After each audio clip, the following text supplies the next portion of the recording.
اللہ تبارک و تعالی ہی ہے جو اپنے بندوں کو مال عطا کرتا ہے، کسی کو کم اور کسی کو زیادہ، پھر انہیں مال خرچ کرنے کا حکم دیتا ہے۔ اللہ تبارک و تعالی اپنے بندوں کو انفاق فی سبیل اللہ کی ترغیب دلاتا ہے، اپنے بندوں کو اللہ کی راہ میں مال خرچ کرنے کی ترغیب دلاتا ہے اور بخیلی کرنے سے، کنجوسی کرنے سے منع کرتا ہے۔ اللہ تبارک و تعالی قرآن کریم کے اندر فرماتا ہے مثل الذین ينفقون اموالهم فی سبیل اللہ کمثل حبۃ انبتت سبع سنابل فی کل سنبلۃ مئۃ حبۃ واللہ یضاعف لمن یشاء واللہ واسع علیم۔ اللہ تعالیٰ فرماتا ہے جو لوگ اپنا مال اللہ کی راہ میں خرچ کرتے ہیں، جو لوگ اپنا مال اللہ کو راضی کرنے کے لیے، اللہ کو خوش کرنے کے لیے اللہ کی راہ میں خرچ کرتے ہیں، ان کے مال کی مثال اس دانے کی طرح ہے جس دانے سے 7 بالیاں اگے اور ہر ایک بالی میں 100 کر کے دانے ہو، 100 کر کے دانے ہو۔ مثل الذین ينفقون اموالهم فی سبیل اللہ، جو لوگ اللہ کی راہ میں اپنا مال خرچ کرتے ہیں، کمثل حبہ، ان کے مال کی مثال اس دانے کی طرح ہے، انبتت 7 سنابل، جس دانے سے 7 بالیاں اگے، فی کل سنبلۃ مئۃ حبہ، اور ہر ایک بالی میں 100 دانے ہوں۔ واللہ یضاعف لمن یشاء، اور اللہ تعالی جس کے مال کو چاہتا ہے زیادہ کر دیتا ہے۔ واللہ واسع علیم، اللہ تعالی بڑی وسعت والا اور سب کچھ جاننے والا ہے۔ اس آیت کریمہ سے معلوم ہوا کہ اگر آپ اللہ کی راہ میں 1 روپیہ خرچ کریں گے تو وہ 1 روپیہ ایسا ہے جیسے کہ آپ نے 700 روپیے خرچ کیے، یعنی اللہ تبارک و تعالی 1 کے بدلے 700 گنا یا اس سے بھی زیادہ عطا کرتا ہے، 1 کے بدلے 700 گنا یا اس سے بھی زیادہ بخشتا ہے۔ اگر ایک مالدار آدمی کسی شخص کو کہے کہ آج تم فلاں شخص کو 100 روپے دے دو، میں تمہیں کل 700 روپے دے دوں گا، آج تم فلاں شخص کو 100 روپے دے دو، میں تمہیں کل 700 روپے دوں گا اس کے بدلے میں، تو کیا وہ شخص 100 روپے دینے سے ہچکچائے گا؟ کیا وہ شخص 100 روپے دینے سے ہیلا بہانہ کرے گا؟ نہیں، ہرگز نہیں کرے گا، اس لیے کہ اسے معلوم ہے کہ کل اس کے بدلے میں 100 روپے نہیں بلکہ 700 روپے مجھے مل جائیں گے۔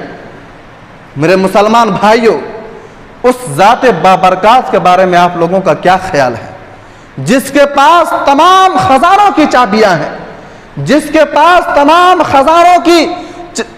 خزانوں کی چابیاں ہیں، جو اپنے بندوں پر نہایت ہی رحم کرنے والا، جو اپنے بندوں پر نہایت ہی مہربان ہے، بڑے کرم کرنے والا ہے، جو اپنے وعدے میں سچا ہے، جو اپنے وعدے میں ایک دم سچا ہے، وہی اللہ تبارک و تعالیٰ فرماتا ہے کہ تم میری راہ میں خرچ کرو، میں تمہیں اس کے بدلے میں 700 گنا یا اس سے زیادہ عطا کروں گا۔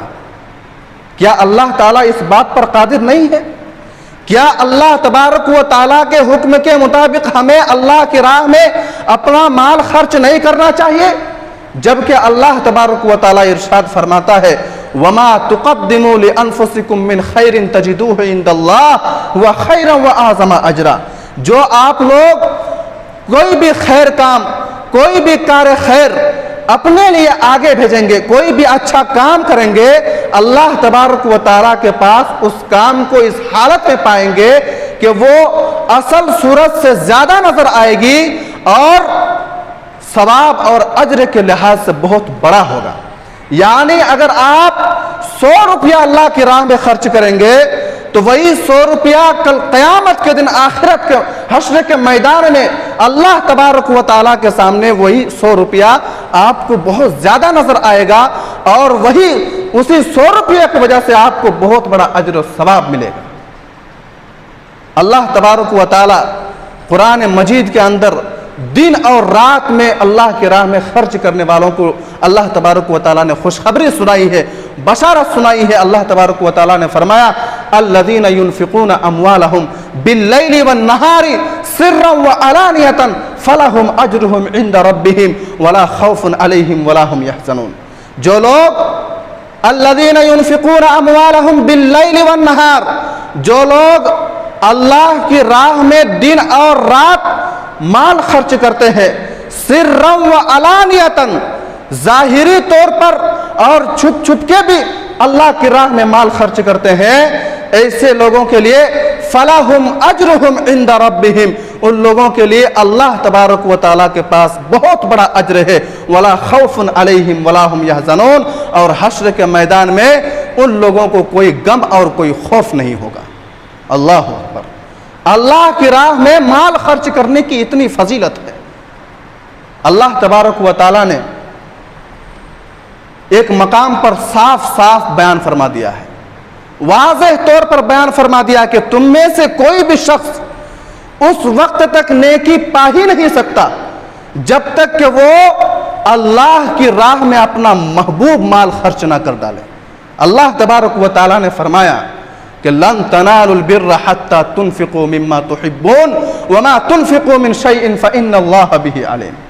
لن تنالوا البر حتى تنفقوا مما تحبون، کہ تم اس وقت تک بھلائی نہیں پا سکتے، لن تنالوا البر، تم اس وقت تک ہرگز نیکی نہیں پا سکتے، حتی تنفقوا مما تحبون، جب تک کہ تم اپنا محبوب مال اللہ کی راہ میں خرچ نہ کر ڈالو، وما تنفقوا من شیء فإن اللہ به علیم، اور تم جو کچھ بھی خرچ کرتے ہو اللہ تبارک و تعالی خوب جانتا ہے۔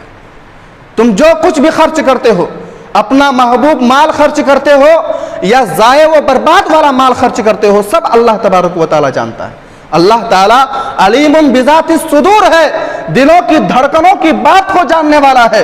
آپ اپنا ضائع کیا ہوا مال، برباد کیا ہوا مال اللہ کی راہ میں خرچ کریں گے، اپنا پھٹا ہوا نوٹ مسجد کے ڈبے میں ڈالیں گے، تو کیا اللہ کو یہ معلوم نہیں ہوگا کہ اس کے دل میں، اس کی نیت میں کیا ہے؟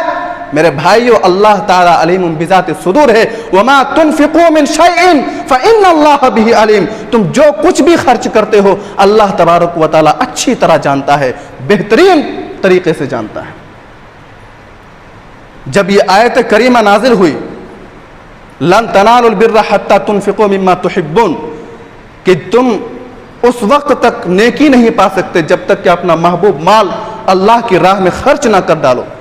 جب یہ آیت کریمہ نازل ہوئی تو صحابہ اکرام اللہ کی راہ میں مال خرچ کرنے میں کس طرح عمدہ مثالیں پیش کیے، اس کا اندازہ حضرت ابو طلحہ رضی اللہ تعالیٰ عنہ کے واقعہ سے لگایا جا سکتا ہے۔ جی ہاں، حضرت انس رضی اللہ تعالیٰ عنہ بیان کرتے ہیں، صحیح بخاری و مسلم کی حدیث ہے، حضرت انس رضی اللہ تعالیٰ عنہ بیان کرتے ہیں کہ حضرت ابو طلحہ رضی اللہ تعالیٰ عنہ انصار مدینہ میں سب سے زیادہ مالدار تھے۔ حضرت ابو طلحہ رضی اللہ تعالیٰ عنہ انصار مدینہ میں سب سے زیادہ مالدار تھے۔ مدینہ کے انصار میں سے سب سے زیادہ مالدار حضرت ابو طلحہ رضی اللہ عنہ تھے، اور ان کے مالوں میں سے سب سے محبوب مال ان کا ایک باغ تھا، باغیچہ، ان کا ایک باغیچہ تھا جو مسجد کے سامنے واقع تھا، اور اللہ کے نبی صلی اللہ علیہ وسلم اس باغیچے میں جایا کرتے تھے، اور اس سے نکلنے والا پانی بھی آپ صلی اللہ علیہ وسلم نوش کیا کرتے تھے، پیا کرتے تھے۔ جب یہ آیت کریمہ نازل ہوئی لن تنالوا البر حتى تنفقوا مما تحبون، کہ تم جب تک اپنا محبوب مال خرچ نہیں کرتے تب تک تم نیکی نہیں پا سکتے، جب یہ آیت کریمہ نازل ہوئی تو حضرت ابو طلحہ رضی اللہ تعالیٰ عنہ اللہ کے نبی صلی اللہ علیہ وسلم کی خدمت میں حاضر ہوئے اور کہا کہ اللہ کے رسول، اللہ تعالیٰ فرماتا ہے کہ لن تنالوا البر حتى تنفقوا مما تحبون، کہ تم اس وقت تک نیکی ہی نہیں پا سکتے جب تک اپنا محبوب مال خرچ نہ کر ڈالو، اور میرا سب سے محبوب مال یہ باغ ہے، سو میں نے اللہ کو راضی کرنے کے لیے، اللہ کو خوش کرنے کے لیے میں نے یہ صدقہ کر دیا، آپ جہاں چاہے اسے خرچ کر ڈالیں، جہاں چاہے آپ اسے خرچ کر سکتے ہیں۔ اللہ کے نبی صلی اللہ علیہ وسلم نے فرمایا کہ بخن ذالک مال رابح، ذالک مال رابح، اللہ نے کہا، اللہ کے نبی نے فرمایا کہ بہت خوب، یہ مال بہت نفع بخش والا مال ہے، یہ مال بہت نفع بخش والا مال ہے۔ پھر اللہ کے نبی نے فرمایا کہ اے ابو طلحہ، ہم نے آپ کی بات سن لی، لیکن میرا یہ خیال ہے کہ آپ اپنے رشتہ داروں میں اس مال کو تقسیم کر ڈالیں، آپ اپنے رشتہ داروں میں اس باغ کو تقسیم کر ڈالیں۔ چنانچہ حضرت ابو طلحہ رضی اللہ تعالی عنہ نے اپنے اس باغ کو اپنے رشتہ داروں میں اور اپنے چچا زاد بھائیوں میں تقسیم کر دیا۔ یہ صحیح بخاری و مسلم کی حدیث ہے۔ میرے بھائیوں، صحابہ اکرام کس طرح اللہ تبارک و تعالیٰ کو راضی کرنے کے لیے اپنا مال خرچ کیا کرتے تھے، اس سے اندازہ لگائیے۔ آج ہم اللہ کی راہ میں مال خرچ کرتے ہیں، ہمارے دماغ میں، ہمارے دل میں یہ سوال پیدا ہو جاتا ہے، یہ سوچ پیدا ہو جاتا ہے کہ اگر ہم 5,000 روپیہ دے دیں تو ہمارے مال میں کمی آ جائے گی۔ نہیں میرے بھائیوں، وہی اللہ تبارک و تعالیٰ رزق دینے والا ہے، اور ہم اسی اللہ کو راضی کرنے کے لیے مال خرچ کرتے ہیں۔ اگر ہم اسی اللہ کو راضی کرنے کے لیے مال خرچ کریں گے تو ہمارے مال میں کسی طرح کی کوئی بھی کمی نہیں آئے گی، اور اگر ہم دنیا کے لوگوں کو خوش کرنے کے لیے مال خرچ کریں گے تو ہمارے مال میں کمی ضرور آئے گی۔ اللہ تبارک و تعالی قرآن مجید کے اندر ارشاد فرماتا ہے کہ وما انفقتم من شیء فہو یخلفہ، کہ تم جو کچھ بھی مال خرچ کرتے ہو، چاہے وہ زیادہ ہو یا کم ہو، تم جو کچھ بھی مال اللہ کی راہ میں خرچ کرتے ہو فہو یخلفہ، اللہ تعالیٰ اس کی جگہ اور مال عطا کر دیتا ہے، وہو خیر الرازقین، اور اللہ تعالیٰ بہترین رزق دینے والا ہے۔ محترم سامعین، مال خرچ، اللہ کی راہ میں مال خرچ کرنے کی اتنی فضیلت ہے، اور صحابہ اکرام اللہ کی راہ میں کس قدر مال خرچ کیا کرتے تھے۔ آئیے دیکھتے ہیں، صحیح ابن خزیمہ کی روایت ہے، ایک صحابی اللہ کے نبی صلی اللہ علیہ وسلم کی خدمت میں حاضر ہوتے ہیں اور شکایت کرتے ہیں۔ اس واقعے کو، اس حدیث کو، اس روایت کو غور سے سنیں کہ صحابہ اکرام اللہ کو راضی کرنے کے لیے، جنت حاصل کرنے کے لیے کس طرح اپنے مال کو خرچ کر دیا کرتے تھے۔ ایک صحابی اللہ کے نبی کی خدمت میں حاضر ہوئے اور شکایت کیا کہ اللہ کے نبی صلی اللہ علیہ وسلم، میرا ایک باغیچہ ہے اور میں اس باغیچے کے کنارے دیوار دینا چاہتا ہوں، باؤنڈری دینا چاہتا ہوں، لیکن میرے باغیچے کے بغل ہی میں ایک یہودی کا باغیچہ ہے اور اس کا ایک درخت کا تنا میرے باغیچے میں آ گیا ہے، جس کی وجہ سے میں دیوار نہیں دے پا رہا ہوں، باؤنڈری نہیں دے پا رہا ہوں۔ یعنی میرے باغیچے کے جسٹ بغل ہی میں ایک یہودی کا باغیچہ ہے اور اس کے باغیچے کے ایک درخت کا تنا، اس کا اوپری حصہ جو ہے میرے باغیچے کی طرف جھکا ہوا ہے، جس کی وجہ سے میں دیوار کھڑی نہیں کر پا رہا ہوں۔ تو میں نے اس شخص سے، اس یہودی سے کہا کہ مجھے یہ باغیچہ دے دیں، یہ باغیچہ نہیں، مجھے یہ درخت دے دیں، لیکن وہ یہودی انکار کر رہا ہے۔ اب میں کیا کروں؟ اللہ کے نبی صلی اللہ علیہ وسلم نے اس یہودی کو بلایا اور اس یہودی سے کہا کہ آپ اپنے اس بھائی کو یہ درخت دے دیں اور اس کے بدلے میں جو بھی اجرت بنتا ہے آپ کو دیا جائے گا۔ لیکن وہ یہودی ہے، اس نے انکار کر دیا کہ نہیں، مجھے کوئی اجرت نہیں چاہیے اور میں درخت بیچنا بھی نہیں چاہتا۔ اللہ کے نبی نے فرمایا کہ اے اللہ کے بندے، تو اپنے اس بھائی کو یہ درخت دے دے، کل اللہ تبارک و تعالیٰ تمہیں آخرت میں کھجور کا درخت عطا کرے گا۔ اس یہودی نے کہا کہ نہیں، ایسا کچھ نہیں ہوتا، کھجور کا درخت لے کر کے ہم آخرت میں کیا کریں گے؟ اس نے انکار کر دیا۔ پھر اللہ کے نبی نے کہا کہ اللہ تعالیٰ تجھے کھجور کا درخت عطا کرے گا۔ کیا تجھے معلوم ہے کہ آخرت میں کھجور کا درخت کتنا بڑا ہوگا؟ کیا تجھے معلوم ہے کہ آخرت میں کھجور کا درخت کس طرح ہوگا؟ اگر ایک گھوڑ سوار 100 سال تک اگر گھوڑے کو دوڑاتا رہے تو بھی اس کھجور کے درخت کے سائے کو ختم نہیں کر پائے گا، اتنا بڑا کھجور کا وہ ایک درخت ہوگا۔ میرے بھائیوں، پھر بھی اس یہودی نے انکار کر دیا کہ نہیں، میں یہ درخت کسی بھی قیمت میں نہیں بیچنا چاہتا۔ صحابہ اکرام میں ایک صحابہ بیٹھے ہوئے تھے جن کا نام حضرت ابو دہدہ رضی اللہ تعالیٰ عنہ۔ صحابہ اکرام میں وہ بیٹھے ہوئے تھے، انہوں نے اللہ کے نبی صلی اللہ علیہ وسلم کی زبان مبارک سے یہ خوشخبری سنی، یہ بشارت سنی۔ وہ سوچ میں پڑ گئے، تعجب میں پڑ گئے کہ اللہ اکبر، ایک درخت کے بدلے اتنا بڑا درخت جس کے بارے میں اللہ کے نبی یہ بتا رہے ہیں کہ اگر 100 سال تک ایک گھوڑ سوار نان اسٹاپ بنا رکے ہوئے اگر سفر کرتا رہے پھر بھی اس درخت کے سائے کو ختم نہیں کر سکتا، ایک درخت کے بدلے میں اتنا بڑا درخت آخرت میں ملے گا۔ اللہ اکبر۔ وہ صحابہ حضرت ابو دہدہ رضی اللہ تعالیٰ عنہ شام کے وقت جو ہے اس یہودی کے پاس چلے جاتے ہیں اور ان سے کہتے ہیں کہ میں آپ کے ساتھ ایک سودا کرنا چاہتا ہوں۔ انہوں نے کہا کہ بولو کیا سودا ہے؟ حضرت ابو دہدہ رضی اللہ تعالیٰ عنہ نے اس یہودی سے کہا کہ کیا تم میرے باغیچے کو جانتے ہو؟ کیا تم میرے باغ کو جانتے ہو؟ اس یہودی نے کہا کہ ابو دہدہ، تمہارے باغ کو کون نہیں جانتا؟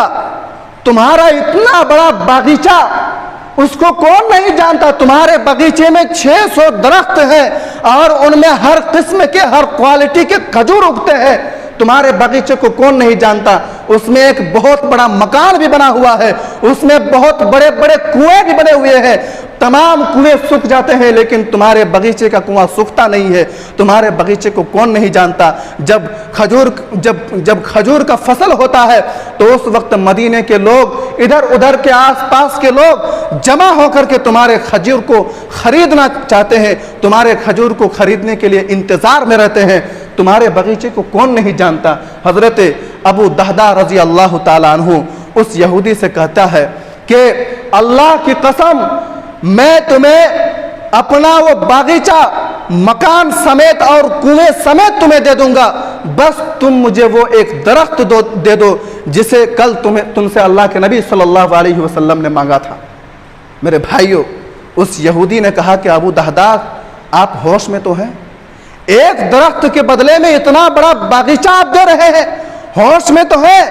حضرت ابو دہدہ رضی اللہ تعالیٰ عنہ نے کہا کہ جی ہاں، میں بالکل ہوش حواس میں ہوں اور میں یہ وعدہ کرتا ہوں کہ آپ مجھے بس وہ ایک درخت دے دیں، میں آپ کو اپنا پورا باغیچہ دے دوں گا، آپ کے نام کر دوں گا۔ چنانچہ حضرت ابو دہدہ رضی اللہ تعالیٰ عنہ نے اس یہودی سے اپنے باغیچے کے بدلے میں وہ ایک درخت لے لیے۔ پھر اللہ کے نبی صلی اللہ علیہ وسلم کی خدمت میں حاضر ہوئے اور کہا کہ اللہ کے رسول، آپ کل اس صحابی کو، اس یہودی کو جنت کے کھجور کے درخت کی خوشخبری سنا رہے تھے کہ وہ ایک درخت دے دو، اللہ تعالیٰ تجھے آخرت میں جنت کا کھجور کا وہ ایک درخت دے گا جس کے بارے میں آپ بتا رہے تھے کہ ایک گھوڑ سوار اگر 100 سال تک اس سفر کرتا رہے تو اس درخت کے سائے کو ختم نہیں کر سکتا۔ میں نے اس درخت کو اس یہودی سے خرید لیا ہے اور میں نے اللہ کو راضی کرنے کے لیے، اللہ کو خوش کرنے کے لیے یہ درخت صدقہ کر دیا۔ آپ جسے چاہیں آپ اسے دے دیں، جسے چاہے وہ جس کی ضرورت ہے اسے بھی دے سکتے ہیں یا کسی اور کو بھی دے سکتے ہیں۔ اے اللہ کے رسول، کیا مجھے بھی اس درخت کے بدلے میں جنت میں کھجور کا وہ ایک درخت مل سکے گا؟ اللہ کے نبی صلی اللہ علیہ وسلم فرماتے ہیں کہ اے ابو دہدہ، جنت کا ایک درخت پوچھتے ہو، اللہ تبارک و تعالیٰ نے تیرے اس فیاضی کی وجہ سے جنت میں کھجور کے کئی باغات لگا دیے تیرے نام سے۔ اللہ اکبر۔ دیکھیے، اسے کہتے ہیں اللہ کی راہ میں دینا، اسے کہا جاتا ہے اللہ کی راہ میں مال خرچ کرنا۔ ایک درخت کو حاصل کرنے کے لیے حضرت ابو دہدہ رضی اللہ تعالیٰ عنہ نے اپنا پورا باغیچہ اللہ کی راہ میں قربان کر دیا۔ یہ ہے اللہ کی راہ میں دینا۔ اور آج ہم اپنے مال کو جمع کیے ہوئے ہیں۔ میرے بھائیوں، مال جو ہے اللہ تبارک و تعالیٰ کی بہت بڑی نعمت ہے، اس کی قدر کرنی چاہیے، اسے صحیح جگہ پر استعمال کرنا چاہیے۔ اگر ہم مال کو جمع کر کے رکھیں گے، کل قیامت کے دن اللہ تبارک و تعالیٰ اس مال کے بارے میں سوال کرے گا۔ جو لوگ اپنے مال کو اللہ کی راہ میں خرچ نہیں کرتے ہیں، جو لوگ اپنے مال کو جمع کر کے رکھتے ہیں، اللہ کی راہ میں خرچ نہیں کرتے، کنجوسی کرتے ہیں، ایسے لوگوں کو اللہ تبارک و تعالیٰ ڈائریکٹ جہنم میں پھینک دے گا۔ اور سونا چاندی کی جو لوگ زکوٰۃ نہیں نکالتے، عورتوں کو آپ لوگ گھر میں جا کر کے یہ سب باتیں بتائیں، سونا اور چاندی پہنتی ہے لیکن ان کی بھی زکوٰۃ نکالنا بہت ضروری ہے، فرض ہے۔ اور اس کے بارے میں بڑی سخت وعید قرآن کریم میں اللہ تبارک و تعالیٰ بیان فرمایا، سورہ توبہ میں فرمایا کہ الذین یکنزون الذھب والفضة ولا ينفقونها فی سبیل اللہ فبشرهم بعذاب علیم۔ اللہ تبارک و تعالیٰ نے فرمایا کہ جو لوگ سونا اور چاندی کو جمع کر کے رکھتے ہیں، خزانہ بنا کر کے رکھتے ہیں، ولا ينفقونها فی سبیل اللہ، اور اللہ کی راہ میں خرچ نہیں کرتے، فبشرهم بعذاب علیم، ایسے لوگوں کو دردناک عذاب کی خبر دے دیجئے۔ فبشرهم بعذاب علیم، ایسے لوگوں کو جو لوگ سونا اور چاندی جمع کر کے رکھتے ہیں، فبشرهم بعذاب علیم، ایسے لوگوں کو دردناک عذاب کی خبر دے دیجئے۔ اور کیسا عذاب؟ یوم یحمى علیہا فی نار جہنم، جس دن سونے اور چاندی کو جہنم کی آگ میں تپایا جائے گا، فتقوا بها جباہہم وجنوبہم وظہورہم، اور انہیں تپائے ہوئے سونے اور چاندی سے ان کے پیشانی کو داغا جائے گا، ان کے پیٹ کو داغا جائے گا، ان کی پیٹھ کو داغا جائے گا۔ فتقوا بها جباہہم وجنوبہم وظہورہم ھذا ما کنزتم لانفسکم، اور کہا جائے گا کہ یہ ہے تمہارا جمع کیا ہوا مال، یہ ہے تمہارا جمع کیا ہوا خزانہ، فذوقوا ما کنتم تکنزون، جسے تم دنیا میں جمع کر کے رکھتے تھے، اب تم اسی کا مزہ چکھ، اسی کے لیے عذاب کا مزہ چکھ۔ فذوقوا ما کنتم تکنزون، جو مال تم دنیا میں جمع کر کے رکھتے تھے، آج تم اسی مال کا مزہ چکھ۔ میرے بھائیوں، اسی لیے اللہ کی راہ میں مال خرچ کرو۔ جو لوگ اللہ کی راہ میں مال خرچ نہیں کرتے ہیں، ان کے لیے سورۃ القلم میں اللہ تبارک و تعالیٰ نے ایک بڑا ہی عبرتناک واقعہ بیان کیا ہے۔ سورۃ القلم، نون والقلم وما یسطرون، اس سورہ میں 29ویں پارہ میں یہ سورہ ہے۔ اللہ تبارک و تعالیٰ نے ایک واقعہ بیان فرمایا اصحاب الجنہ کا۔ اصحاب الجنہ یعنی باغیچے والے کا واقعہ۔ ایک بوڑھا باپ تھا، قرآن کی آیت ہے انا بلوناہم کما بلونا اصحاب الجنہ، اسی سے علماء مفسرین نے اس واقعے کو استنباط کیا ہے، انا بلوناہم کما بلونا اصحاب الجنہ، کہ ہم نے انہیں اسی طرح آزمایا جس طرح ہم نے باغیچے والے کو آزمایا تھا۔ باغیچے والے کو کس طرح آزمایا تھا؟ ایک بوڑھا باپ تھا، وہ اس کا ایک باغ تھا، جب بھی اس میں فصل پیدا ہوتا تو وہ اپنے اس فصل میں سے غریبوں، مسکینوں، یتیموں اور ضرورت مندوں میں تقسیم کر دیا کرتا تھا، بانٹ دیا کرتا تھا، اور جو بچتا وہ اپنے گھر لے آتا اور اسی سے اپنا پیٹ بھرتا تھا۔ جو بھی فصل ہوتا اس میں سے غریبوں، مسکینوں کو بانٹتا، یتیموں کو بانٹتا، ضرورت مندوں کو بانٹتا، اور بچا ہوا فصل اپنے گھر لے آتا۔ ایک دن جب وہ بوڑھا باپ بڑھاپے کی عمر کو پہنچ گیا، موت کے قریب ہونے لگا، جب اس کو سمجھ میں آیا کہ اب میری موت ہونے والی ہے، تو اس نے اپنے بیٹوں کو بلایا اور وصیت کی کہ جس طرح میں ابھی اپنے فصل کو غریبوں، مسکینوں، یتیموں میں تقسیم کرتا ہوں، اسی طرح میرے مر جانے کے بعد، میرے اس دنیا سے گزر جانے کے بعد تم بھی اسی طرح فصل کو غریبوں میں، مسکینوں میں اور ضرورت مندوں میں، یتیموں میں تقسیم کر دیا کرنا، میرے اصول کے خلاف مت کرنا، میرے ہی اصول پر چلنا۔ یہ وصیت کیا اس بوڑھے باپ نے۔ بیٹوں نے کہا کہ جی ہاں، ہم ایسا ہی کریں گے، لیکن جب ان کے بیٹوں کی موت جب ان کے والد کی موت ہو گئی، جب اس بوڑھے باپ کی موت ہو گئی، جب وہ اس دنیا سے چلے گئے، تو ان کے بیٹوں نے آپس میں مشورہ کیا. ان کے بیٹے بے ایمان تھے، بے وقوف تھے، ان کے بیٹوں کو دنیا سے لگاؤ تھی، آخرت سے محبت نہیں تھی، آخرت سے لگاؤ نہیں تھی. ان کے بیٹوں نے مشورہ کیا کہ ہمارے ابا جو تھے وہ بے وقوف تھے، 50% غریبوں میں بانٹ دیا کرتے تھے اور 50% اپنے گھر لے آتے تھے اور کھاتے تھے. اس بار جو ہے فصل جب ہوگا تو ہم 100% جو ہے اپنے گھر لے آئیں گے اور 3-4 سال مزے میں رہیں گے، 3-4 سال مستی سے کھائیں گے پیئیں گے. میرے بھائیوں، یہ سوچ ان لوگوں نے پیدا کیا اپنے کند ذہن میں، اپنے شاطر ذہن سے یہ پلان بنایا کہ دن میں اگر ہم فصل کاٹنے کے لیے جائیں گے تو غریب مسکین یتیم جو ہے پہنچ جائیں گے اور وہ لوگ مانگنے لگیں گے. ایک کام کرتے ہیں، ہم لوگ رات کو چاہتے ہیں، رات کو فصل کاٹنے کے لیے جاتے ہیں، اس وقت کوئی غریب کوئی مسکین نظر نہیں آئے گا. اس وقت ہم جو ہے اپنا جھولا بھر کر کے لے کر کے آئیں گے، 100% جو ہے اپنا پورا فصل اپنے گھر کو لے آئیں گے اور پورا مستی کے ساتھ کھائیں گے پیئیں گے. لیکن اللہ تبارک و تعالیٰ قرآن کریم کے اندر ارشاد فرماتا ہے کہ وَمَكَرُوا وَمَكَرَ اللَّهُ وَاللَّهُ خَيْرُ الْمَاكِرِينَ، کہ تم کیا چال چلتے ہو اسلام میں؟ اللہ تعالیٰ تم سے بڑا چال چلنے والا ہے، تم کیا چال چلتے ہو اسلام میں؟ وَمَكَرُوا وَمَكَرَ اللَّهُ وَاللَّهُ خَيْرُ الْمَاكِرِينَ، تم کیا چال چلتے ہو؟ تم شاطر دماغ سے کیا پلان بناتے ہو؟ اللہ تبارک و تعالیٰ تم سے بہتر پلان بنانے والا، تم سے بہتر چال چلنے والا ہے. اللہ تبارک و تعالیٰ نے رات ہی کو بڑے بڑے فرشتے اس باغیچے میں بھیج دیے اور اس باغ کو فرشتے نے اپنے ہتھیلی اپنے ہاتھ سے اٹھا کر کے جو ہے اس باغیچے کو الٹا کر کے زمین میں پلٹ دیا. یعنی جس طرف درخت تھا اس کو زمین میں گاڑ دیا اور اس کے پیچھے نچلے حصے کو اوپر میں کر دیا. یہ لوگ رات کو فصل کاٹنے کے لیے جا رہے ہیں، بہت خوش مزاج جی کے ساتھ جا رہے ہیں کہ سارا مال سارا فصل جو ہے اپنے گھر کو لے آئیں گے. لیکن رات کو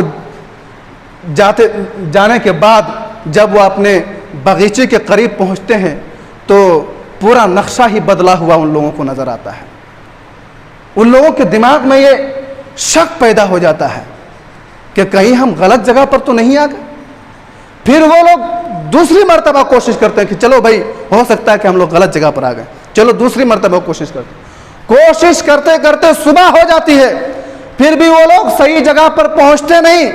لیکن صبح ہونے کے بعد جب وہ لوگ اپنے باغیچے کے پاس جاتے ہیں تو دیکھتے ہیں کہ پورا کا پورا فصل جو ہے اللہ تبارک و تعالیٰ نے برباد کر کے رکھ دیا ہے. پھر وہ لوگ سر کھجلانے لگتے ہیں اور آپس میں بات کرتے ہیں کہ ہمارے ابا تو 50% بھی لے جا کر کے کھایا کرتے تھے، اللہ تبارک و تعالیٰ نے تو ہمیں 0% بھی نہیں چھوڑا. میرے بھائیوں، یہ واقعہ اللہ تبارک و تعالیٰ نے قرآن مجید میں امت محمدیہ کی عبرت کے لیے اس واقعے کو بیان فرمایا ہے. اور کس عبرت کے لیے؟ یہ بتانے کے لیے بیان فرمایا کہ اللہ تبارک و تعالیٰ کسی بھی انسان کو پل بھر میں امیر بنا سکتا ہے اور کسی بھی کروڑ پتی کو پل بھر میں روڑ پتی بنا سکتا ہے. اور ہم روزانہ نماز کے بعد ایک دعا پڑھتے ہیں، اللہم لا مانع لما اعطیت ولا معطی لما منعت. یہ دعا پڑھتے ہیں، اس کا ترجمہ کیا معلوم ہے؟ اللہم لا مانع لما اعطیت، کہ اللہم لا مانع لما اعطیت ولا معطی لما منعت، کہ اللہ جسے دینا چاہے اسے کوئی روک نہیں سکتا اور جسے نہیں دینا چاہے اسے کوئی دے نہیں سکتا. اور یہی واقعہ ہمیں یہ بتاتا ہے کہ اللہ تبارک و تعالیٰ کسی بھی انسان کو، کسی بھی غریب کو، کسی بھی مسکین کو پل بھر میں مالدار اور رئیس بنا سکتا ہے اور کسی مالدار کو، کسی رئیس کو، کسی خزانے والے کو پل بھر میں فقیر بنا سکتا ہے. اس لیے اللہ کو راضی کرنے کے لیے جب بھی ضرورت پڑے، اللہ کی راہ میں مال خرچ کرنے کی جب بھی ضرورت پڑے، دل کھول کر کے اللہ کی راہ میں مال کو خرچ کیا کریں. اس سے آپ کی مال میں کمی نہیں آئے گی، بلکہ اللہ تبارک و تعالیٰ اس مال کے بدلے میں آپ کو اور بھی مال عطا کرے گا۔ اور شروع میں جو آیت کریمہ آپ کو سنایا گیا کہ مثل الذین ينفقون اموالهم فی سبیل اللہ، کہ بہت سارے لوگ اپنا مال اللہ کی راہ میں دے دیتے ہیں، پھر بعد میں سوچتے ہیں کہ پتہ نہیں اس کا اجر و ثواب ہمیں ملے گا یا نہیں ملے گا۔ اگر اللہ کو خوش کرنے کے لیے، اللہ کو راضی کرنے کے لیے کوئی انسان 1 روپیہ بھی دے دیتا ہے تو اللہ تعالیٰ بیان کرتا ہے کہ اسے اس کے بدلے میں 700 گنا یا اس سے بھی زیادہ عطا کیا جائے گا۔ سب سے شروع میں یہی آیت بیان کیا، مثل الذین ينفقون اموالهم فی سبیل اللہ کمثل حبۃ انبتت 7 سنابل فی کل سنبلۃ 100 حبۃ واللہ یضاعف لمن یشاء واللہ واسع علیم، کہ جو لوگ اپنا مال اللہ کی راہ میں خرچ کرتے ہیں ان کے مال کی مثال اس دانے کی طرح ہے جس دانے سے 7 بالیاں ہوں گے اور ہر ایک بالی میں 100 دانے ہوں، یعنی 700۔ اگر 1 روپیہ کوئی خرچ کرتا ہے تو وہ اللہ تبارک و تعالیٰ کے رجسٹر میں 700 روپیہ میں تبدیل کر دیا جاتا ہے۔ اس لیے اللہ کی راہ میں جب بھی مال خرچ کرنے کی ضرورت پڑے دل کھول کر مال خرچ کریں۔ آخر میں اللہ تبارک و تعالیٰ سے دعا ہے، پروردگار عالم ہم تمام مسلمانوں کو انفاق فی سبیل اللہ کو سمجھنے اور صحیح طریقے سے اسے انجام دینے کی توفیق عطا فرما، آمین۔